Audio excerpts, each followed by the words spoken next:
Hello,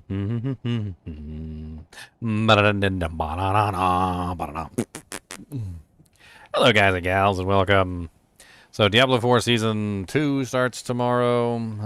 I know some of you guys aren't super excited about it. I'm going to be playing anyway. You guys can come in and hate on me like you normally do, though, and be like, why is this turd playing Diablo 4? He's such a poop face.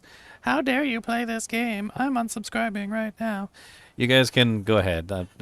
Just if you actually, you know what? If you want to unsubscribe today to like beat the rush, you can do that because I'll be playing Diablo 4 tomorrow. And if you were gonna unsubscribe because I was playing Diablo 4 tomorrow, then you might as well just get it in now.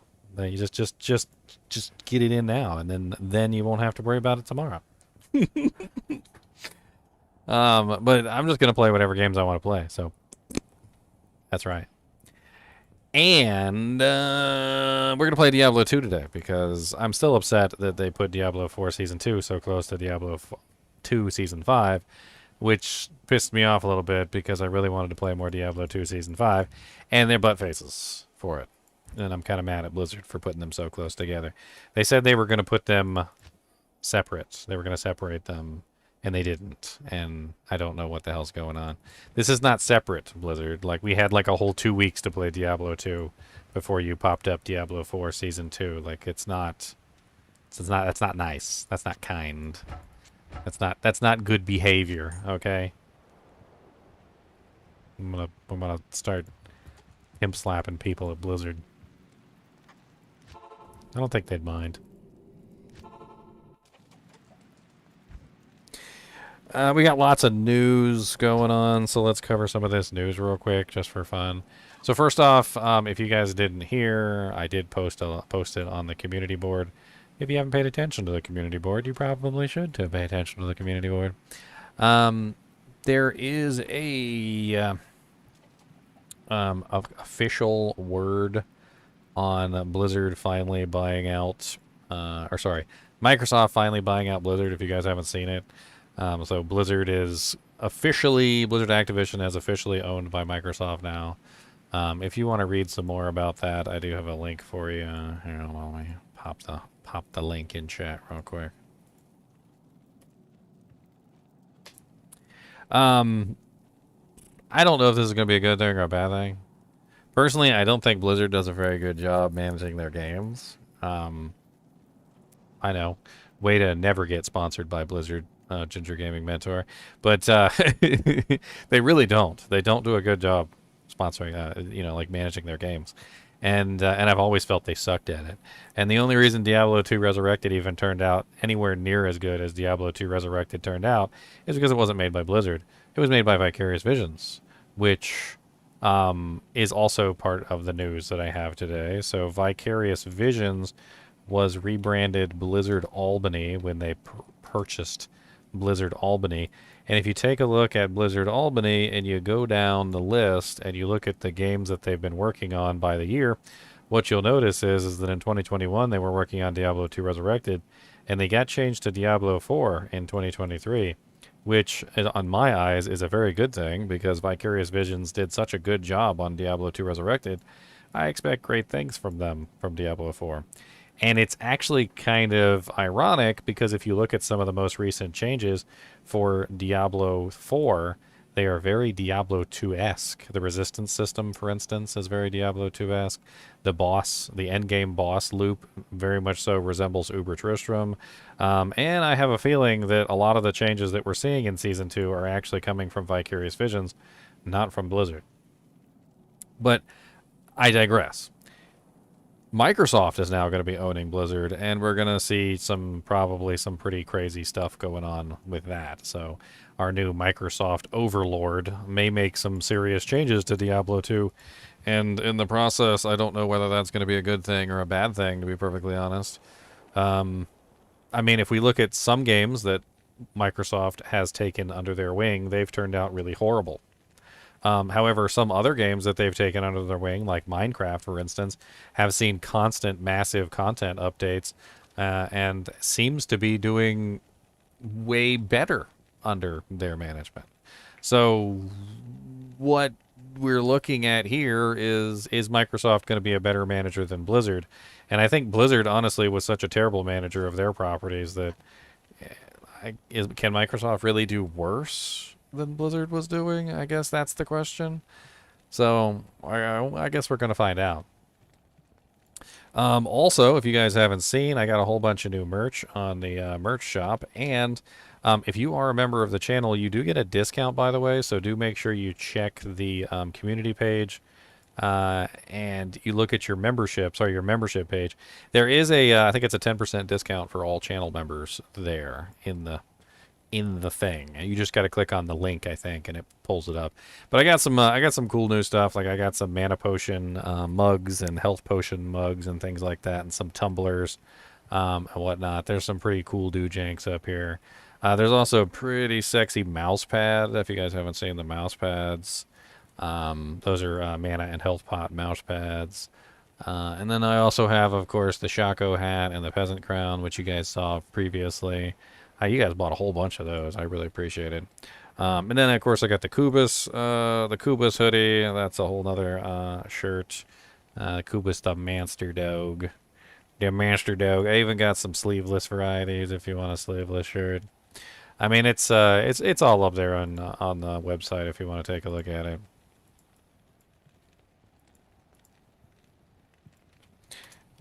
Post a link to that as well.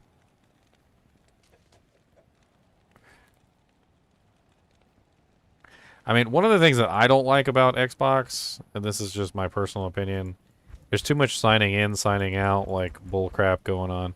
I tried to play, this was back when I first got here. I was trying to play Minecraft with my girlfriend's daughter. And oh my god, the process of signing in and signing out and linking the accounts and doing all this other crap, and then it boots you out, then you gotta sign back in and you gotta like reauthorize this, and there's so much rigmarole going on just to be able to do anything over on the Xbox architecture that it sometimes is just it hurts my soul just to even like be involved in it in any way, shape, or form. It was oftentimes it was really difficult to even do anything over there because of how ridiculous it was signing in and out, and oftentimes you would lose your access to your Xbox account, and then you would have to log out and log back in and go through the whole process, and it would literally force you to do the two-factor authentication and all this other stuff, and you were literally just playing and didn't even know what the hell was even going on half the time because it hurt my brain. Even as a tech guy, I couldn't understand it. Like, I couldn't understand what the hell was going on in the background that required so much, like, flippity-floppity, swippity-swoopities. Like, for seemingly no reason whatsoever, even.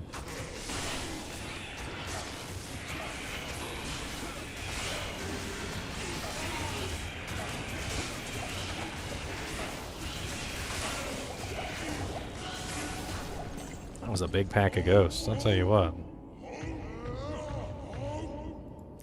That was a big old pack of ghosties.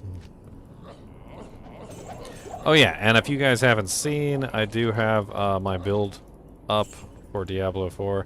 So I'm planning to go with a summon/darkness necromancer. So if you guys haven't seen that video and you want to actually go over my Diablo IV build, I think it seems pretty solid. There might be some changes here or there from obviously the Theorycraft to the actual live version, but if you guys want to check that out, summon/darkness/freeze necromancer. He's actually going to be focused on attack speed, which is really interesting. So I actually named him the Frenzied Dead. That's going to be his name. Pretty cool name, if I do say so myself. And no stealing. Stealers, no stealing. You can't steal my name. Frenzied Dead is my name, I call it. Shotgun. Shotgun name. Don't be stealing names.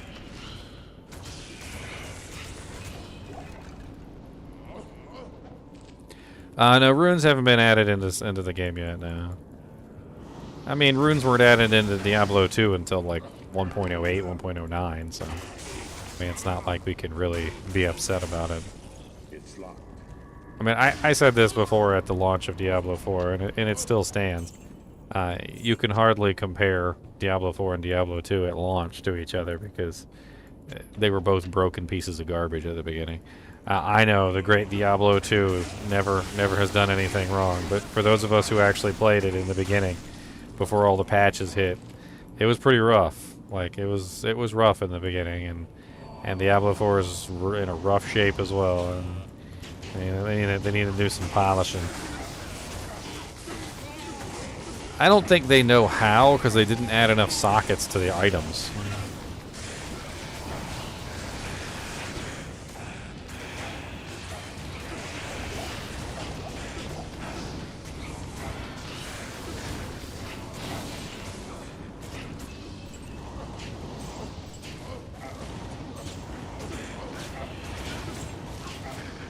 Look here, sir. I'm gonna have to politely ask you to sit down. And by politely, I mean I'm gonna punch you in the face with swords. I will punch you in the face with swords. God, this is a spicy arcane sanctuary.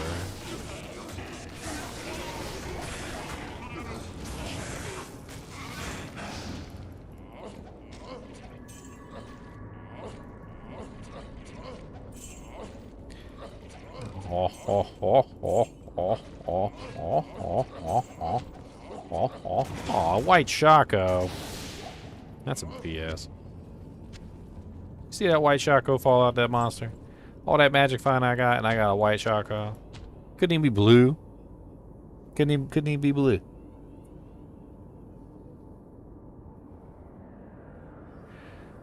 Well, I thought of a couple ways that they could potentially do rune words, and it could be interesting to kind of like just turn them into single sockets.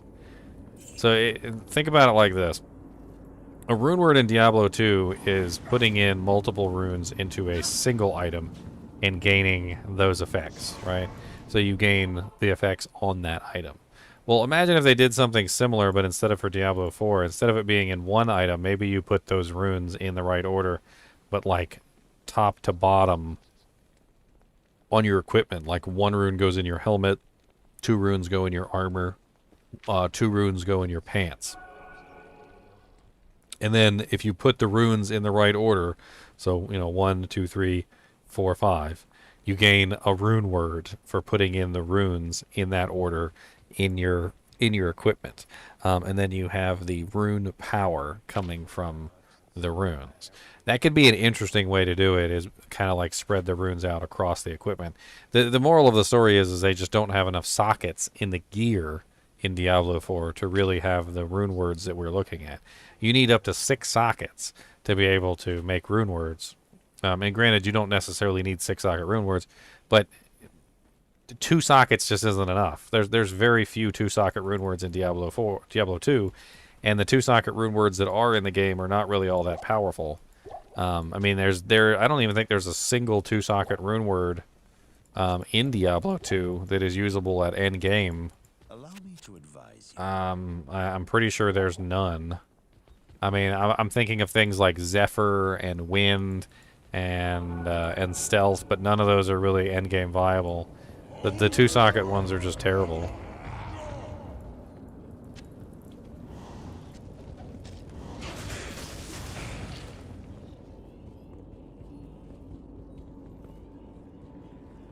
Oh, look at all them ghosties. Come over here so you don't drop your runes off the stage. We don't want none of them runes to fall off into the space land and become little stars in the skies.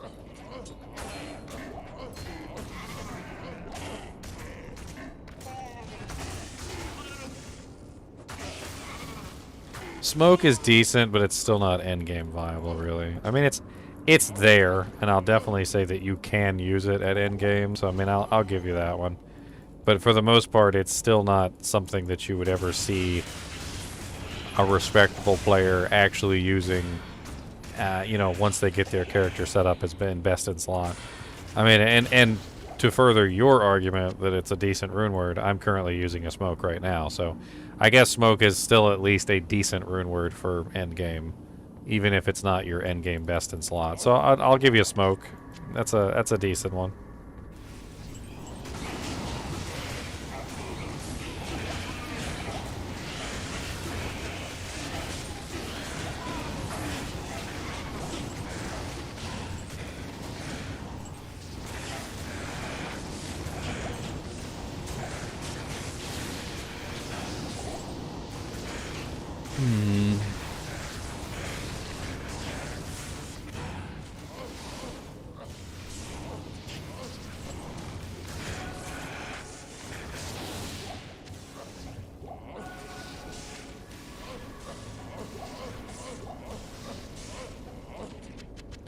I mean, one way that they could do it, and I was just thinking about this. So, the current problem is that there's not enough sockets in the items, and they would have to increase the number of sockets to make it so that you could make these rune words. And I know that socketing the runes into the item is part of the fun of creating a rune word, but what if they did it differently? So hear me out, all right? Just hear me out, guys. What if they did something like this? What if instead of having you socket the items directly into the item, what if what they did is they had you put the items into the runes and the item into like a Horadric cube. Now, I know there's no Horadric cube in the game, but let's just pretend there was a Horadric cube. And let's say you went, you got like a Ral Ort Tal, right? So let's put Ral Ort Tal. Right, so Ral Ort Tal is Ancient's Pledge, right? So then you would take your item that you would want Ancient's Pledge on. So let's just say you had a shield or whatever. And then you hit Transmute. And then the item then becomes Ancient's Pledge. Then you don't necessarily have to have the right number of sockets, right? To make the item. You just need the runes and the item, and then you transmute it into the rune word, which would solve the problem of not having enough sockets by allowing you to create the item anyway, and that would be interesting, and then it would be permanent. It would be a permanent creation. So it would be more interesting that way. I think if they did it that way. I mean, it would involve them having to add some type of Horadric cube like object so that you could obviously do that with, but I think that would be a very easy workaround to the fact that there's not enough sockets. Because then you don't need sockets. Then you don't actually put the runes into the sockets. You just take the item and actually just like infuse the runes into it, creating the rune word, which I think would be a more interesting way to go about it.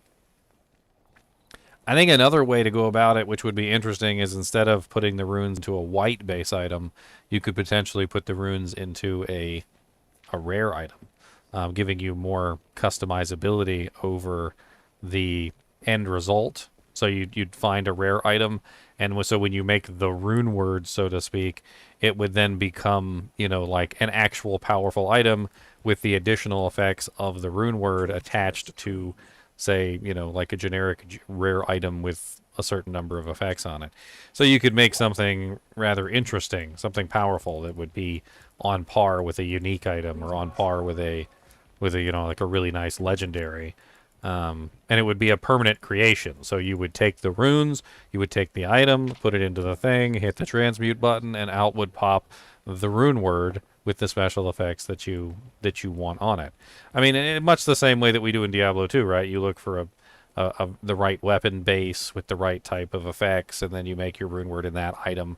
Because if you don't make it in that item, it's not going to be as good as if you make it in another item, and so forth and so on. It's just another way to go about it. And I think it would work. I think it would work really well in Diablo 4. Just do it that way instead, and then you wouldn't have to worry about the sockets.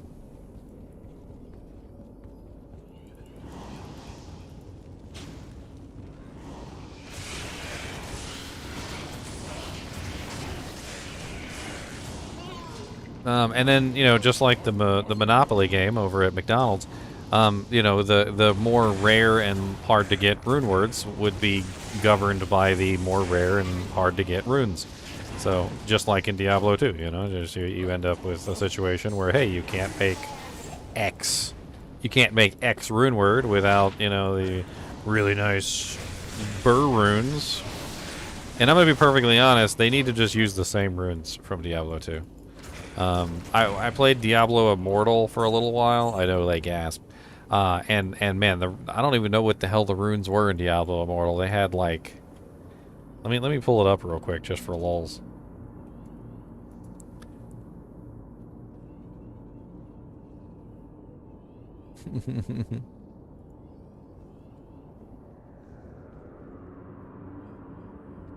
So these are the runes in Diablo Immortal. Ati, Wei, Ni, Pyre, Lux, Ord, Fa, Sil, Urs. Like, none of them match the runes in Diablo 2, okay? So, right off the bat here, whoever thought this up, whoever thought this was a good idea, just slap them right in the eye. Alright, just right in the eye. Make sure it's open when you slap them, because this was a stupid idea. I mean, there is absolutely no reason to go with differently named runes when you literally have perfectly good runes with perfectly good rune names and perfectly good rune shapes that already exist within Diablo 2. Do not change the runes. Do not change the rune shapes. Do not change the rune icons. Do not change anything about the runes except for maybe the effects of the runes themselves. But do not change anything about the history of the runes. Keep them exactly the same.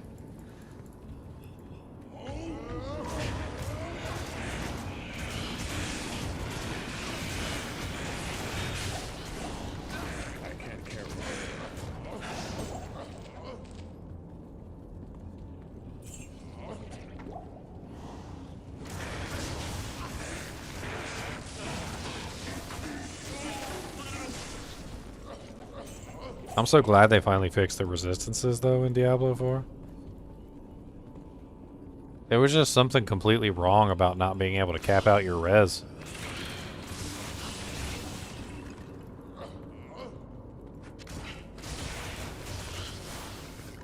What's my trick in killing the physical immunes in Arcane Sanctuary? Then my trick, Swamp... nice name there. My trick, Sapper, is that I don't do physical damage. I'm completely lightning based. All of my damage is lightning.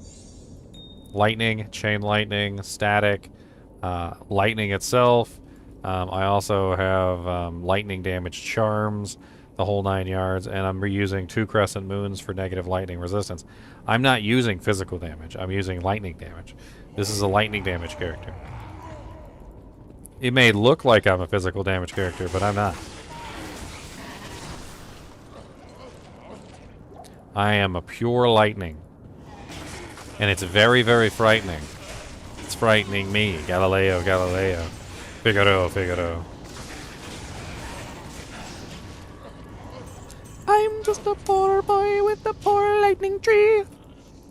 He's just a poor boy with the crescent moon fee.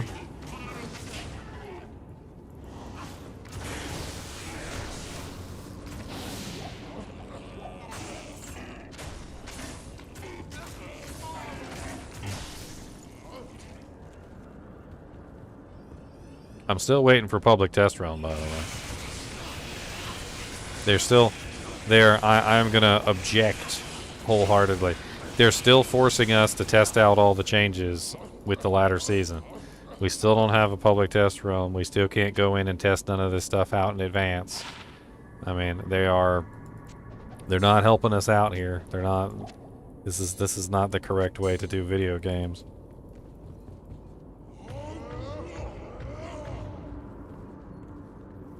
So you can remember how to play, John.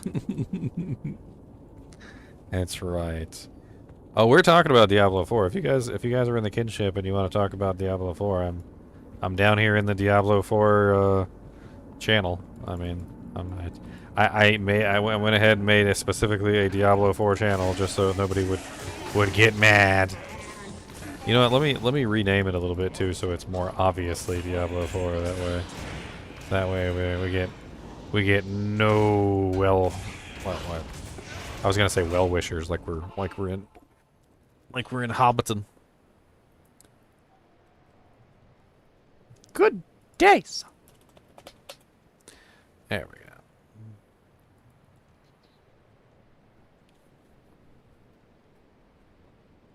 go. Bing.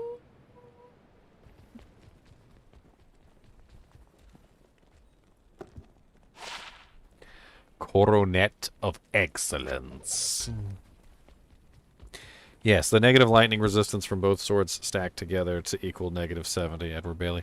You can see this on the panel, but it does in fact do this. So you're at negative 70% enemy lightning resistance between the two swords, which is pretty darn powerful for the way this build works.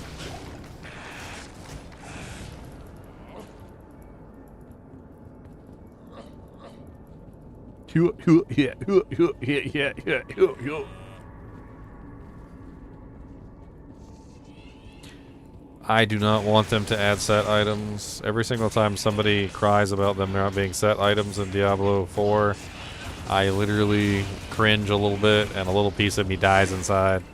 Because the moment they add set items in Diablo 4, they're gonna ruin it. They don't know how.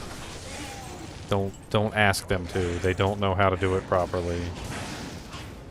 That is deep knowledge that has been lost to time.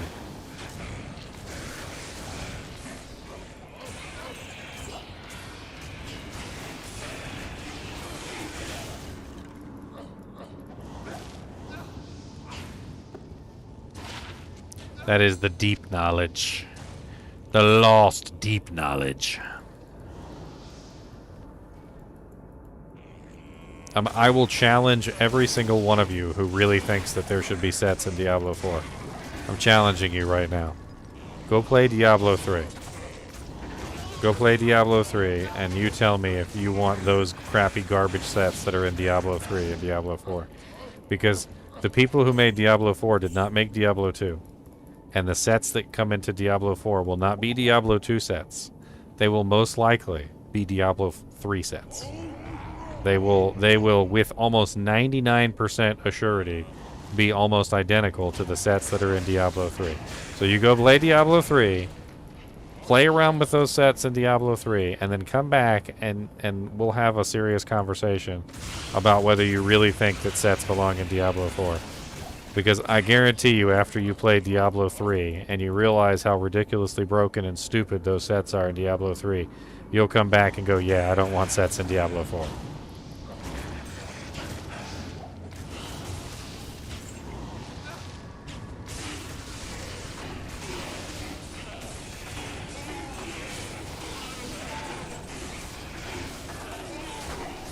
And if I sound a little salty about it, let me just say, I am salty about it, okay? So get your salt shakers out and collect some salt.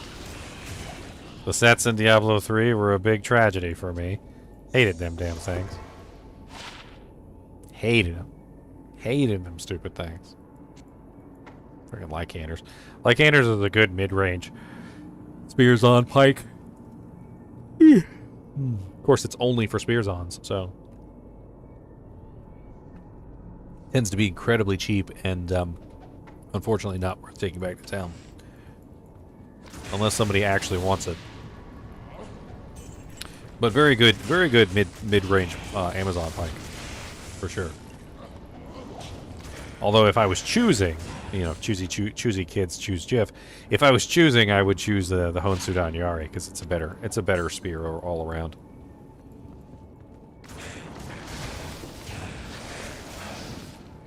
What was so bad about the sets in Diablo 3? Let's see here. Number one, the sets in Diablo 3 were literally best in slot for every single character, to the point where literally nothing else in the game mattered at all. Unique items were basically garbage. Legendary items were basically garbage. Rare items were basically garbage.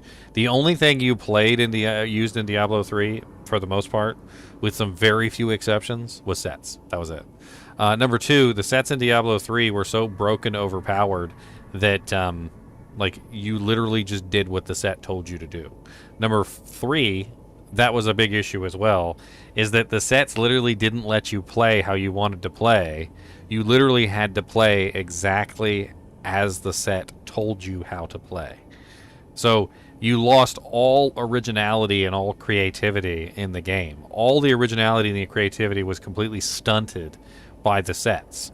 Because not only did the sets consume all the best in slot equipment, and also literally tell you how to play your character, but they told you what order to press your buttons in Literally the whole 9 yards. Like, I'm not even joking.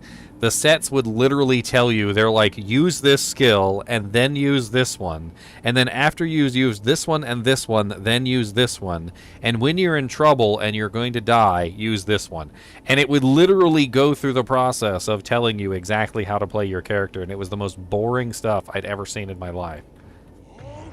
I mean, if you want a game to tell you exactly how to play and exactly what buttons to push and in what order, I mean, I guess Diablo 3 is the game for you, because Diablo 3 loves to do that.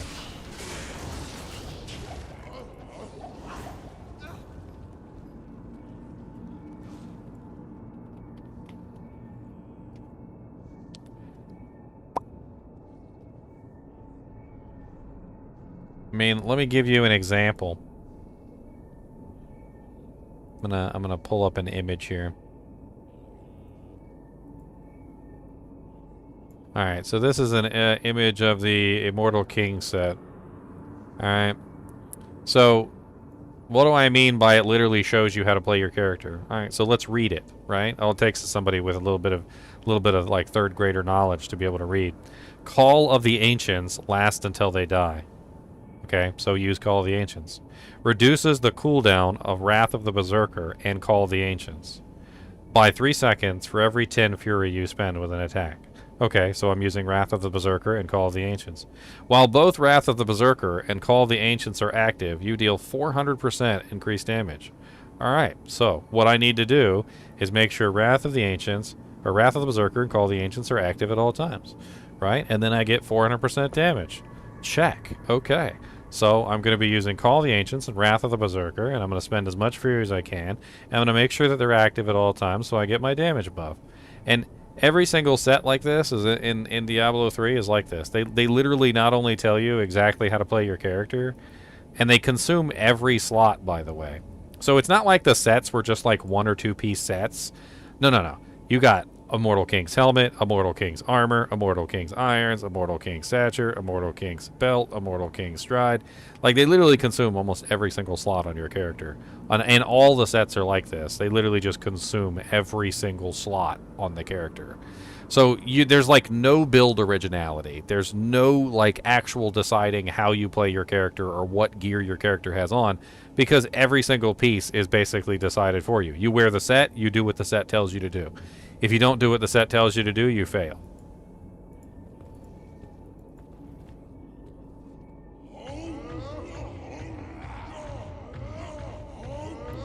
My thing is that I am deathly afraid, and rightly so, that if the sets get added into Diablo 4, it's just going to be Diablo 3 garbage sets all over again, and it's not something that you guys want. You do not want the Diablo 3 garbage sets. You do not.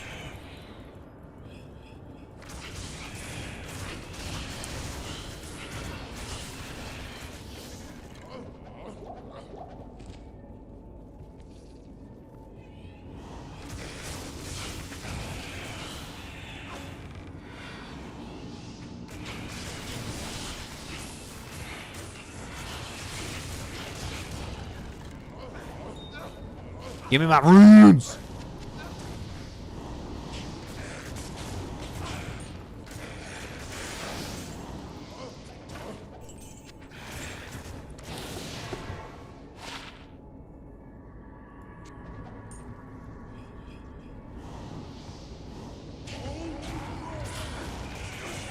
Now, I'm going to be perfectly honest. I don't think we're ever going to see sets in Diablo 4. My personal opinion, as well as through the information that I've gathered through campfire chat. Ooh, man. Campfire chats and the like. From what they have stated, they too are afraid of the Diablo 3 set paradigm. They realize how terrible the Diablo 3 sets were, and they are afraid of putting them into Diablo 4. And not only are they afraid of putting them into Diablo 4, they've also got specific reasons.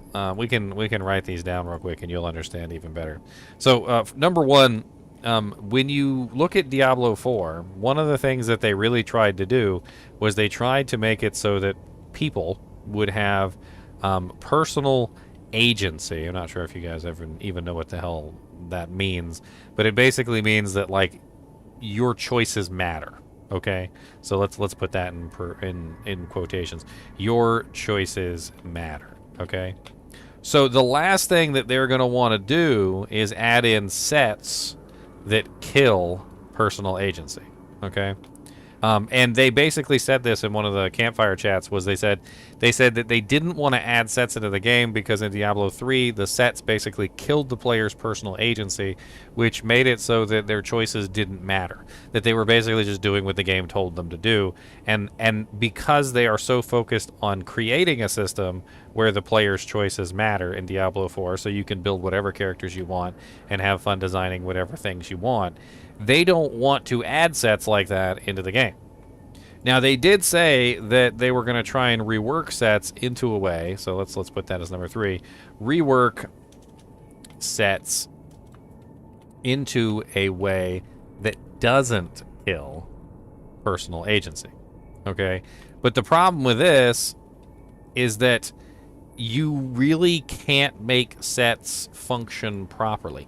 Even in Diablo 2, one of the major issues with sets is that they're not best in slot. I can count on like one hand the number of pieces in Diablo 2, the number of sets in Diablo 2 that are literally like best in slot for characters. And the majority of them are not full sets. You don't have hardly any full sets at all that are best in slot.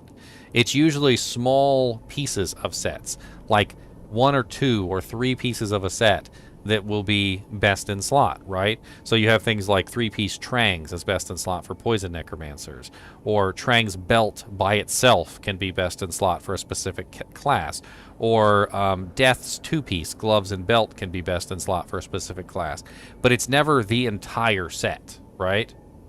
So there's a problem, and the problem is basically this, and this is number 4, which is where sets are either broken, overpowered, or never best in slot. And it seems to be almost a direct, like, balancing act. It's like as soon as the sets aren't best in slot anymore, they become useless. And as soon as the sets are best in slot, it's like they overcome every other item in the game, and now they're the best in slot over every other item in the game. And they can't seem to balance it properly so that the sets are neither broken, overpowered, nor completely useless. Diablo 2 seems to have the best balance, but even in Diablo 2, very few of the sets are best in slot. Yeah, best in slot for level 15 is Full Arathas. So there's some horrible problems that go on with sets and why they don't really work well. And this is something that I discovered because I spent a long time thinking about this as well. And basically what I came to the conclusion of is small sets are better. This is just 100% the truth. Think about Diablo 2. How many of the really good set bonuses, the things that became best in slot, the things that everybody loves, how many of those are small sets, right? Death's 2-piece, 2 pieces, right? Absolutely amazing. Trang 3-piece, it's 3 pieces. It's not a full set. It's just 3 pieces. Absolutely amazing, though, right? Tal's 3-piece, like amulet, armor, belt. Absolutely amazing. Tal's 3-piece, very, very good. But you generally don't wear the whole thing, and even if you do, you recognize that it's not really best in slot. You could get better, right? But Tal's 3-piece is absolutely amazing. Quite a few of the combinations of IK set. Although wearing the entire IK set isn't really the best idea, like 2-piece and 3-piece IK set can actually be very, very effective, right? So what it comes down to is Diablo 2 has shown us that the big giant sets that cover your entire character from head to toe in gleaming armor like Saigons aren't necessarily the most amazing sets and probably shouldn't be designed in the game. But smaller sets, 2 and 3-piece sets, tend to be much more popular, and you can work them into a build effectively without creating this horrible power vacuum where like the sets take over everything and they become best in slot over every single item in the game. So smaller sets just tend to be better for the game economy overall because they're useful, but they don't do stupid stuff where they take over literally every single aspect of your character. But that's what they're struggling with right now. They're struggling with trying to figure out exactly how to create sets within Diablo 4 without completely ruining everything else, which is understandable.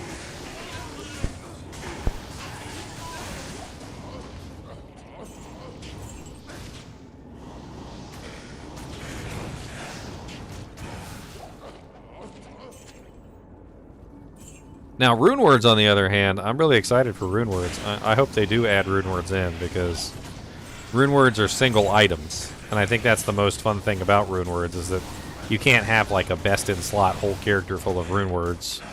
That's usually not how it works. I mean, rune words are nice and all, but I mean, you usually use the ones that are pertinent for your character and you move on. And then, of course, you know, rune words don't fit in every slot, so you still have things like gloves and boots and amulets and rings and belts and whatnot.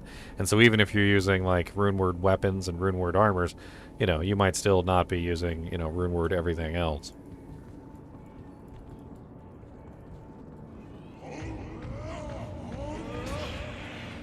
It wouldn't really work on a Whirlwind Barbarian Swamp because the Whirlwind doesn't proc the effects. So you wouldn't get the Crescent Moon's static field, and you wouldn't get the Crescent Moon's chain lightnings, and you would need lightning damage charms to really get the best effect out of it. That's what I'm using a lot of, is lightning damage charms. But your problem is that you're looking at Whirlwind. Whirlwind's not the best delivery method for elemental damage. You would instead want to use Double Swing. Double Swing is the right thing to use for a build like this. Why do I have this max damage charm in here? You don't belong in here. What I got? 1 to 27. Is that it? 127? That's all I got?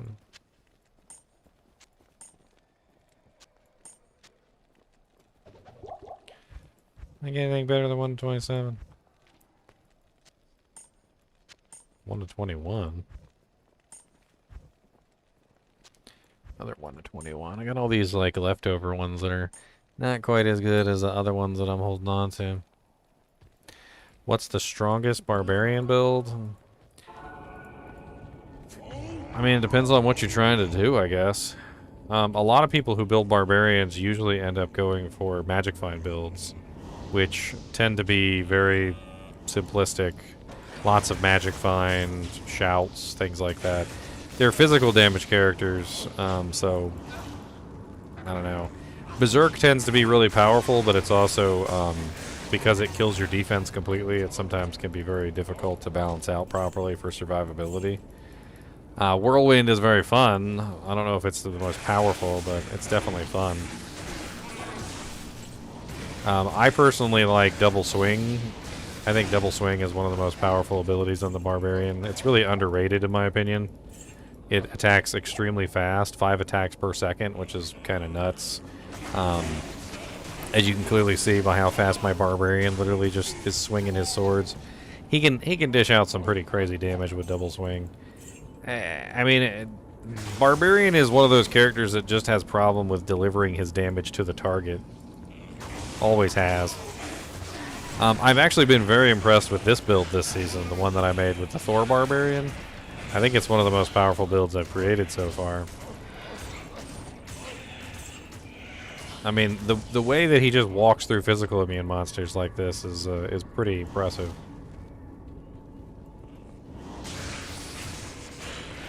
What's up, Prophecy? What's up, Sealed V8? What's up, Andrew? Holy Wang, Long Wang, Charles, Christopher, what's up? Jared, look at all these people in here today. You guys all super ridiculously not excited about Diablo 4 Season 2? You're like, meh.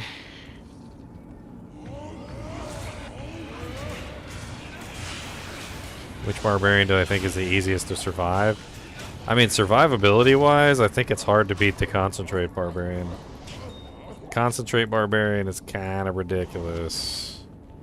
Concentrate is an ability that gives you huge amounts of defense every single time you attack, and you can combine it together with a little bit of Berserk too, just for a little bit of extra love there. But Concentrate gives you a huge amount of like defense bonus whenever you use it. I know you can't see it because I'm covering it up, but the thing about Concentrate is it's very much so single target donk donk. You could go with like a Grief in one hand, and then you could do like a Storm Shield in the other, and you could make like a really tanky Concentrate Barbarian. It'd be pretty hard to kill you. I mean, yeah.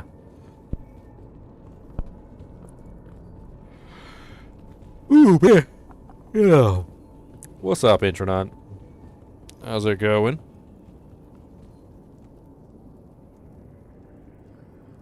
You haven't bought D4 yet? You probably should get it, I think they put it on, like, super sale the other day. Of course, they're trying to get more people to play, but definitely a good time to pick it up while it's, like, dirt cheap. I think it was down as low as 40 bucks or something. I wanna say it was $40.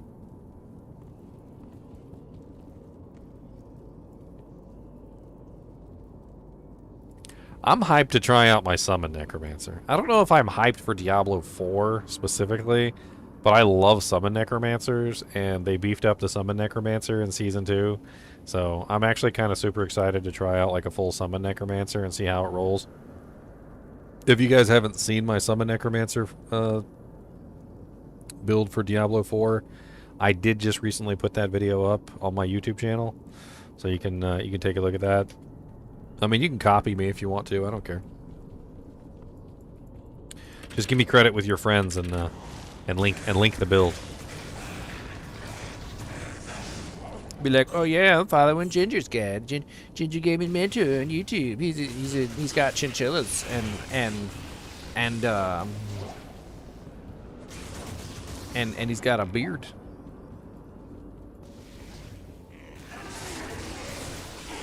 I'm born to be a Chinchilla, cause at least I know I got a beard, and I'm gonna kill that line of spire and hork all the bodies with fear.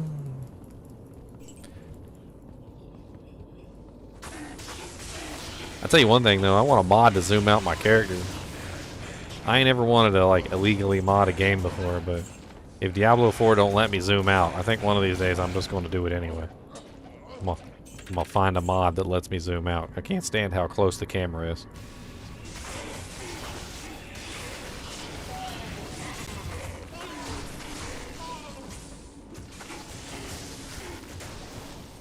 It's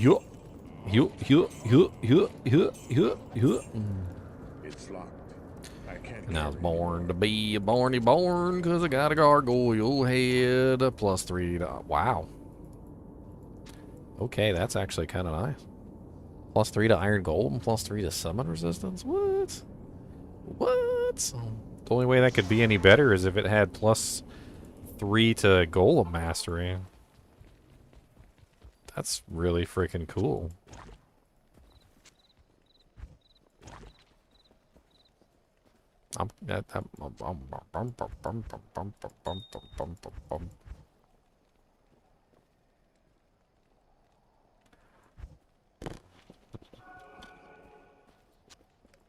Oh yeah, let me put my Magic Find gear back on.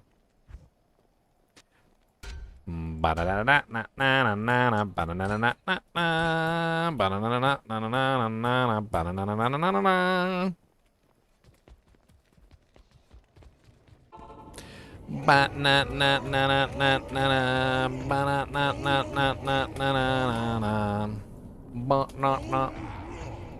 need a key. I didn't have my Magic Find gear on this whole time. I'm sitting there horking bodies. Got that white Shaco earlier, and I was upset. Could have been a Harlequin crest, and because I ain't had my Magic Find gear on though. So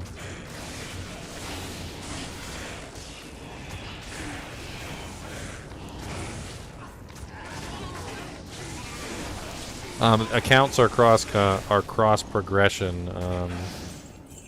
Nian Wan Ate.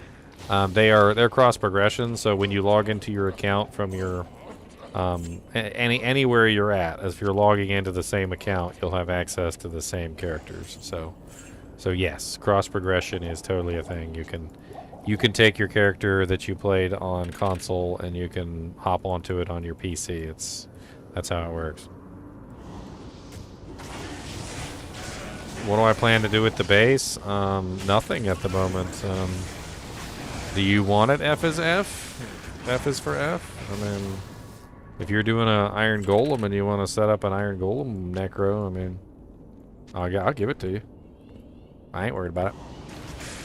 I was going to post it on the kinship page and see if anybody wanted it for their Necromancer.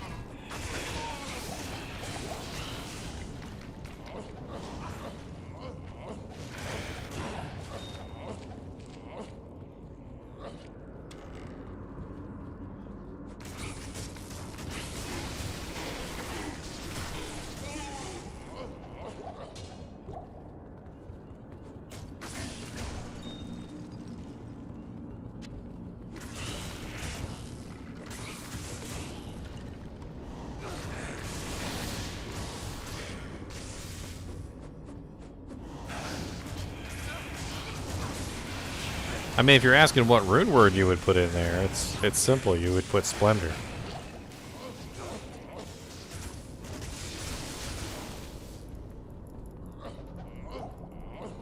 Splendor is +1 skills. Here, I'll link it to you.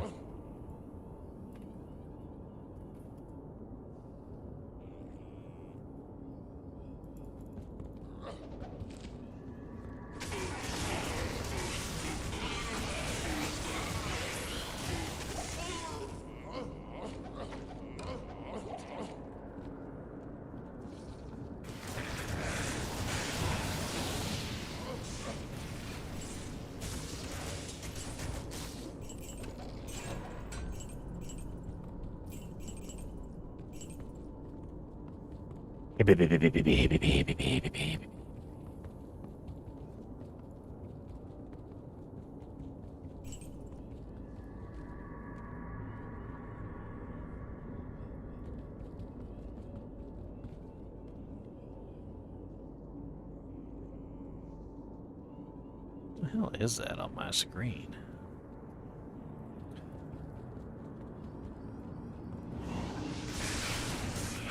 So do you guys got snacks for tomorrow? I got snacks. I got snacks. They had some buy one, get one free on Entenmann donuts. I know it's not exactly the most healthy stuff in the world, but, you know, okay, look, I can't always be healthy. I drink water, like, every single day. Avoid soda for the most part entirely. Do my best to avoid carbohydrates. I'm not fat, by the way, for those of you guys who think I'm fat. Seems to be a common misconception. Maybe it's the camera angle or something. I'm actually quite slim. I got a little bit of a gut. I'll give you that. I got a little bit of a gut, but I'm not fat. I promise. I'm just really big. I have broad shoulders. I'm a large individual. Like 6'3". I'm a big boy. You ever meet me in person, unless you happen to be like 7 feet tall or something, I'm gonna tower over you.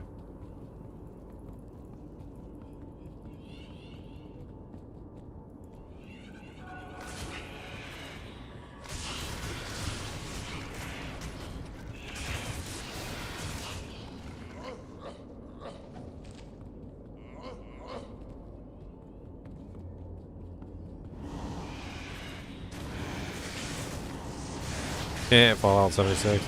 Fallout 76 was terrible when it first launched too. Has it gotten much better since launch? I'm always curious as to how games progress.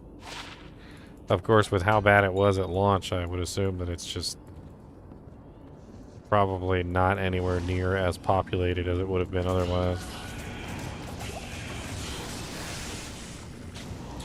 There's a quote from Nintendo. It's like what was it? It's like bad games.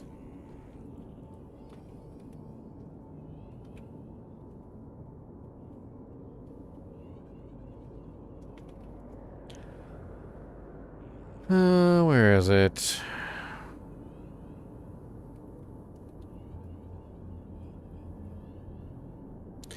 Here it is. So, Miyamoto. A delayed game is eventually good, but a rushed game is forever bad. It was a Miyamoto quote for on gaming. He said this way back in like 1995 with Ocarina of Time, which was literally hailed as one of the like world's masterpieces, and I think still ends up to this day. I think Ocarina of Time is still like within the freaking top 10 on like Metacritic and things like that, right? And unfortunately, it's just true. Is that, you know, when Fallout 76 released, it was bad, and it doesn't matter that eventually they fixed it. It's just for some reason or another, when you gain the stigma, it sticks, right? So Diablo 4 has already gained that stigma now. Same thing with Fallout 76. All of them have all the games like that gain that stigma. What's that other one that released that was really bad when it first came out that's now actually halfway decent? The one that was like Starfield, except the older one, No Man's Sky. No Man's Sky was really bad when it first came out too. Same thing, gained a really bad reputation. And I mean, he's not wrong. If Diablo 4 had been delayed and actually released in a quality state, we wouldn't be in this situation now, would we?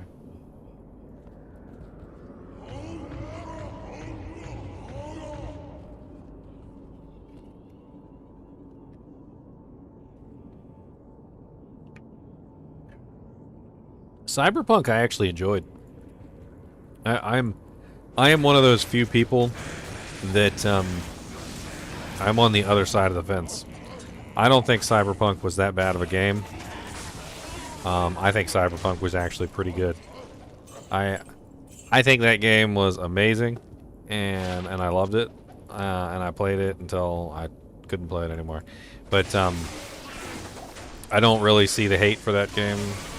I think it was mainly a console thing. I think the consoles just, they were too old. They tried to put that game on the PS4, and the PS4 couldn't handle it, and they were old platter drives, and they were dying, and I don't think it was necessarily anything wrong with the game so much as just simply it was a bad idea to put that game on the old PS4 console.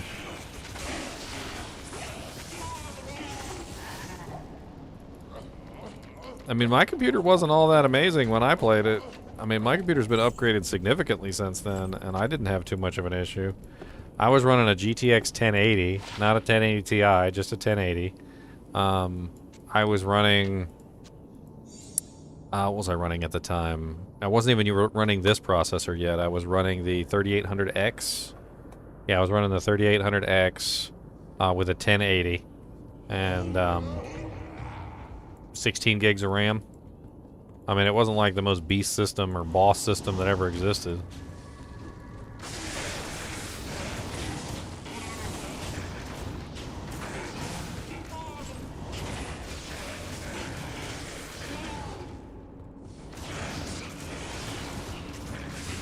I mean, I disagree with that too, JV.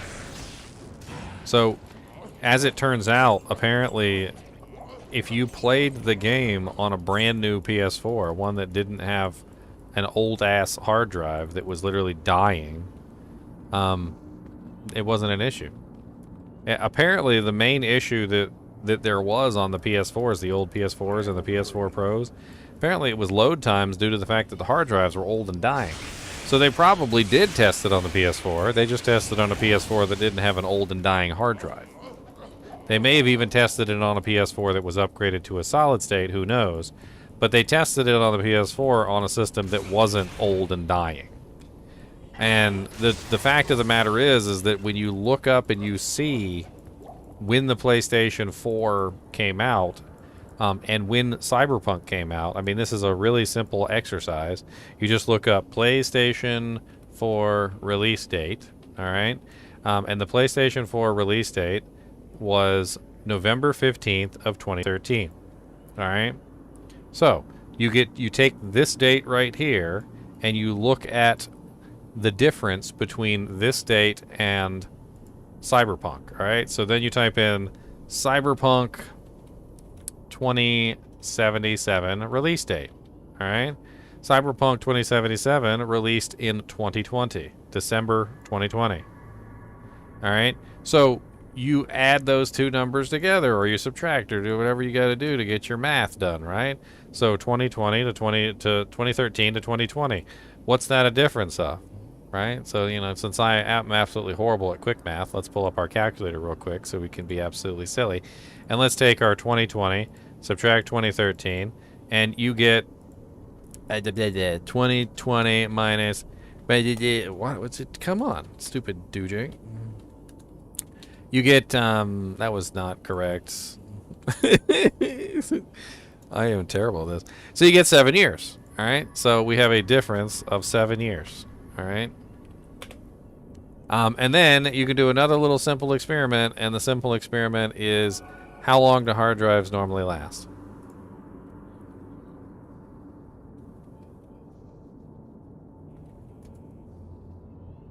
So, you pull up a little thing, and how long do hard drives normally last? Hard disk drives have moving parts and are less durable and more likely to fail than their solid-state counterparts. For this reason, hard disk drives tend to last between 3 to 5 years.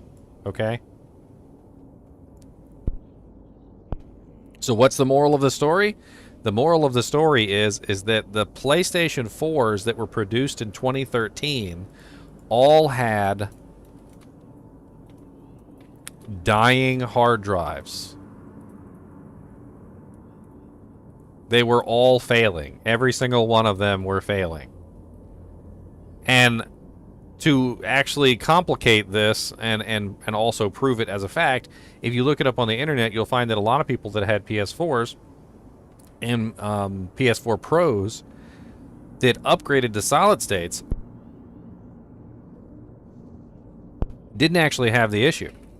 They didn't have the same issues that all the people who had PS4s that had hard drives, and the hard drives were all dying. So you can't even say that they didn't test it on a PS4. They probably just tested it on a PS4 that wasn't garbage. That didn't have a 7-year-old hard drive. 7 years old is literally death. If I have a hard drive that's 7 years old, I expect it to die at any point. Like, I'm literally just waiting on it to die. Like a freaking pet that's like 25 years old and he's like 5 years past his life expectancy, and you're just waiting at any point for your pet to just be dead one day when you come home, because you know he's just like way past the age he should be when he normally dies. A 7-year-old hard drive is literally 5, 6, 7. It's 2 years past its expiration date at that point. And you've got a really good one if your hard drive lasts for 7 years. But the problem with hard drives is as they age, they slow down. This is something that you will encounter with hard drives on a regular basis. As they get older and as they get more damaged and as they get more little micro scratches on them, the hard drive has to pass over the same section multiple times to read the same bit of information that it was capable of reading on one pass before. So when you have an old-ass crap hard drive in your PlayStation 4 and it's 7 years old and you're trying to load advanced textures from Cyberpunk 2077, it's going to be crap. It's going to be crap. I don't think it was necessarily their fault so much as they never should have put a game that required a solid state on a system that was running on a hard drive with an architecture that was 7 years old.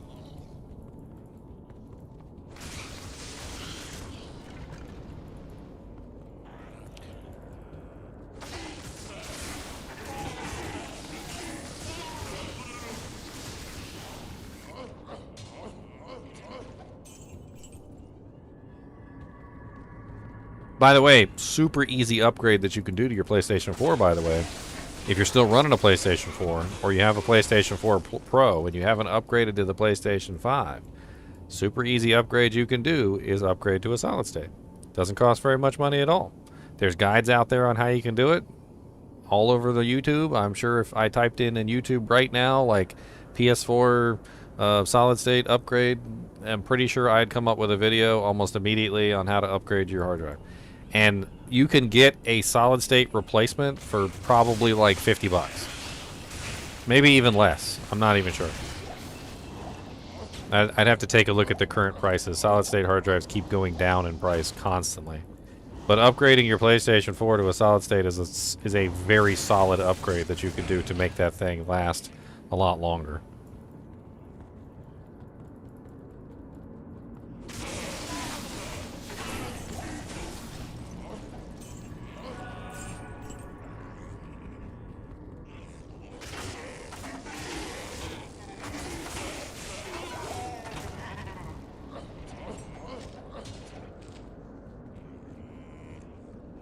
Hmm.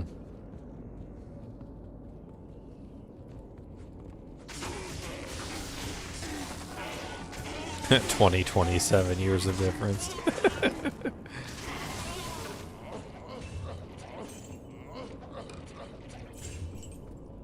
I can't carry anymore.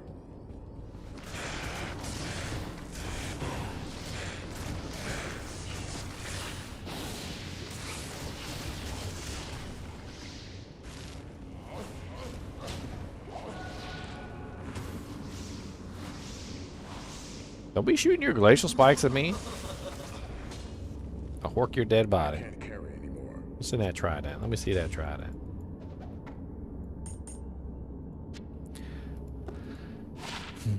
Terrible. I don't know what I expected, but it wasn't that. It wasn't that.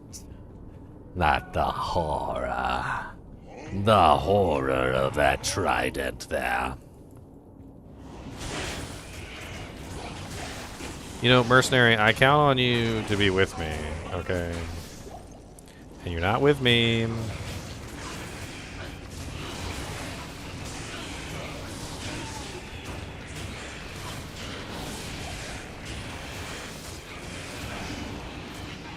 I was born to be a barbarian, 'cause at least I know I'm a barbarian. Man, I gotta get used to the summon necromancer again.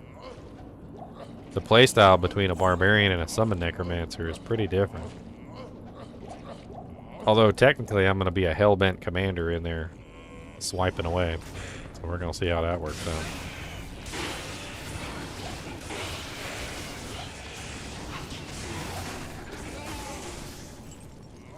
Horking all your friends, horking all your friends, horking all your friends, horking all your friends. Horking all your friends, horking all your friends. Horky dorky dorky dorky dorky all your friends.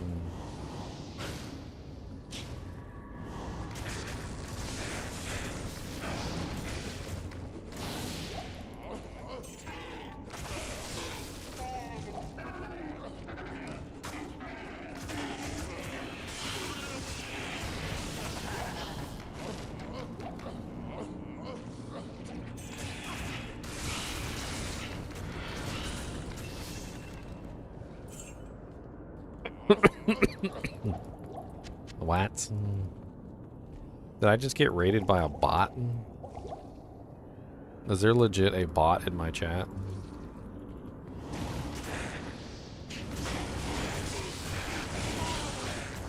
Somebody play with the bot. I'm so curious. Somebody play with the bot. What does he do?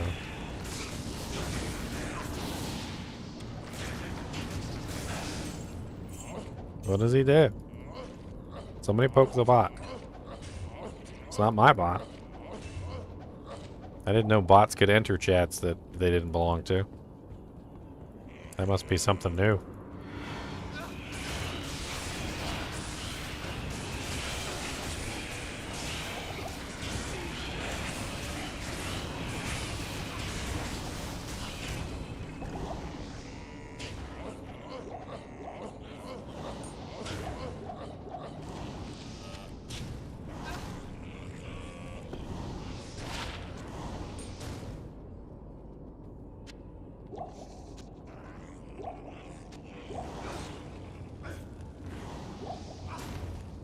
Poke, poke. That's right. That's right. Poke him. Poke-a-nose. Poke-a-toes. Poke-a-lows. Poke-a-poke-a-moes.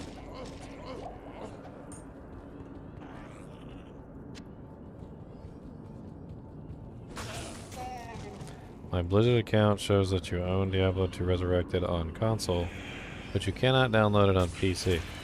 You have to buy it on PC, my friend. You don't. They don't just let you play it on multiple consoles. I mean, let's talk. Let's think about this like back in the old days. All right. So let's pretend that that you got a Sega Genesis and a Super Nintendo. Just because you bought Shadowrun on the Sega Genesis doesn't mean they're gonna let you have Shadowrun on the Super Nintendo for free.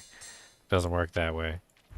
They'll let you keep they will let you keep your progress across your accounts, but you have to actually own the copy on PC to play it on PC. I think it's on sale right now though, so I mean it doesn't really cost that much to pick it up. It is an honor to serve you.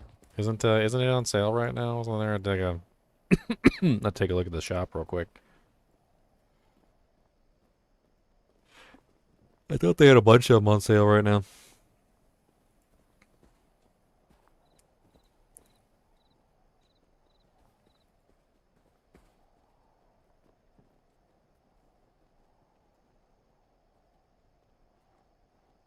Diablo 2 Resurrected is $39.99 right now, so no, that one's not for sale.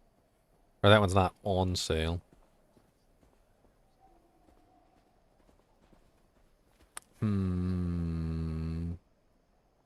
Maybe it was Diablo 4 that was on sale right now. Why do I have a gift card balance?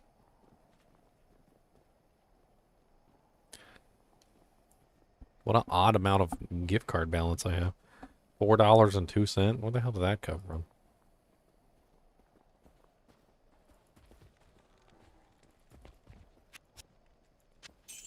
Man, I gotta clean out my ears before Diablo 4 starts. Does anybody know of any kind of, like, headset cleaner spray? It sounds kind of silly, but I kind of wish there was something I could just, like, spray onto the headset foam and, like, sanitize it or something. I don't know. I'm gonna get it, like, express shipped.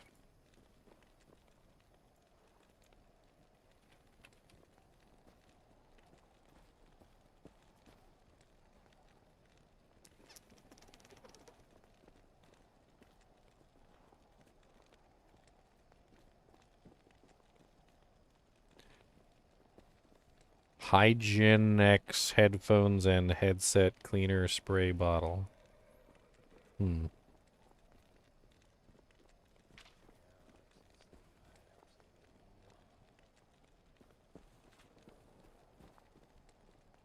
Was it? There's no review. There's no information. There's nothing. Oh, wait, here we go.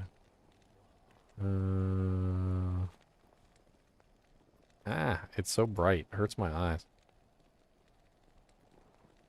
Free of alcohol or ammonia, non-toxic, non-flammable.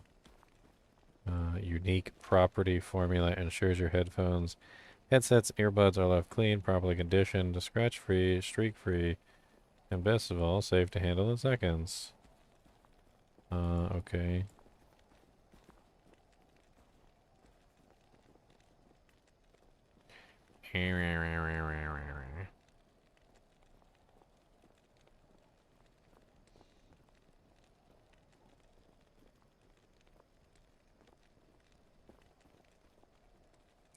Problem with isopropyl alcohol is that it does have a tendency to break down the bonds of some adhesives and things like that. I don't know. I don't know.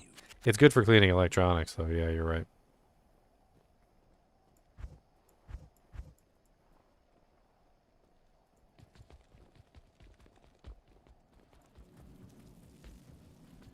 Wah wah wah. Wah wah wah. Wah wah wah wah wah wah wah wah wah wah wah wah.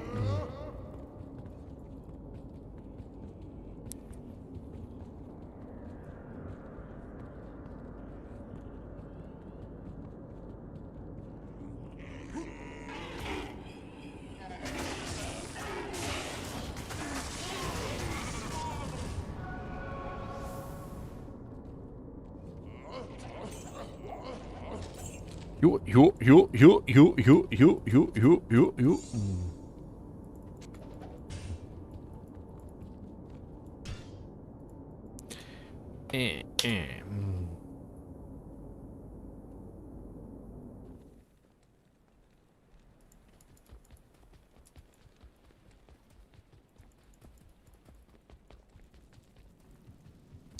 Tristram.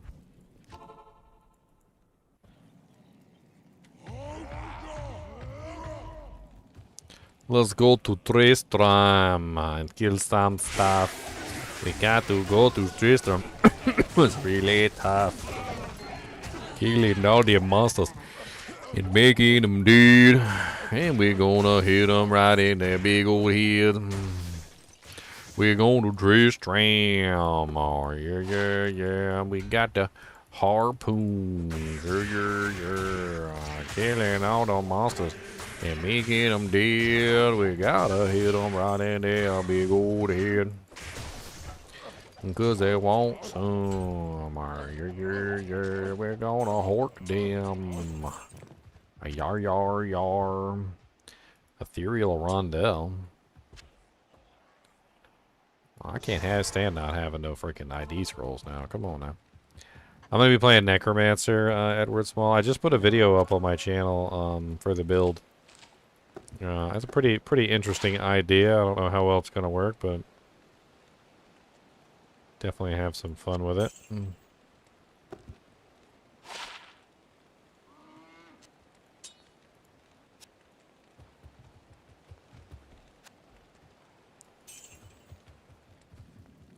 I'd appreciate it if you go give the video a thumbs up.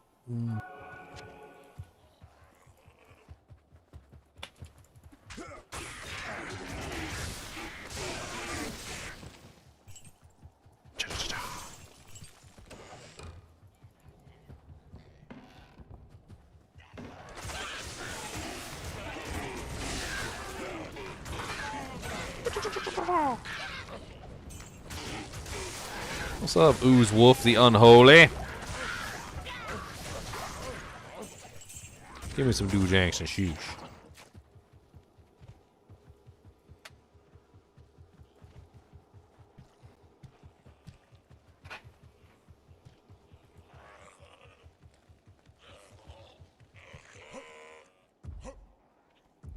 Mr. Bunny Foo hopping through the forest, scooping up the field mice and popping them on the head. With a bunny foo hopping through the forest, scooping up the field mice and popping them on the head. Popping them on the head. Bippity boppity boopity bippity bippity boopity boppity bippity bumpity da boompity a bimpy bumpy boom. Bippity bump bippity boom boopity bippity bippity boom. Bippy bumpy boopy bippy bimpy boopy bumpy. Jumpy doom badina boo diddly daddly diddly doo.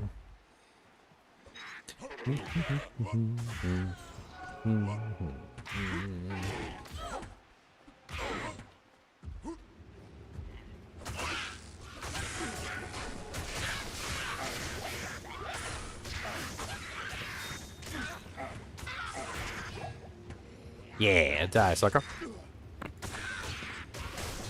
Now give me that Shaco.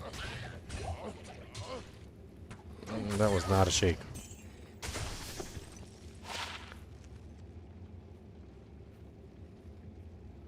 Oh, wow. Not bad. 20% faster on walk, 23% MF, 19 lightning res, 142% enhanced defense. Upgrade those to tier 2. They might have some pretty decent defense on them, actually. I don't know about that heal stamina on there, but 14% chance to cast level 5 Nova Windstruck is interesting, too. You know what those would be interesting for? Those would be interesting for a Nova Sorceress. Basically would give you free extra Nova procs, which would be kind of funny. Impossible.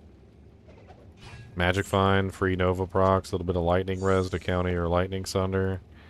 I mean, not terrible.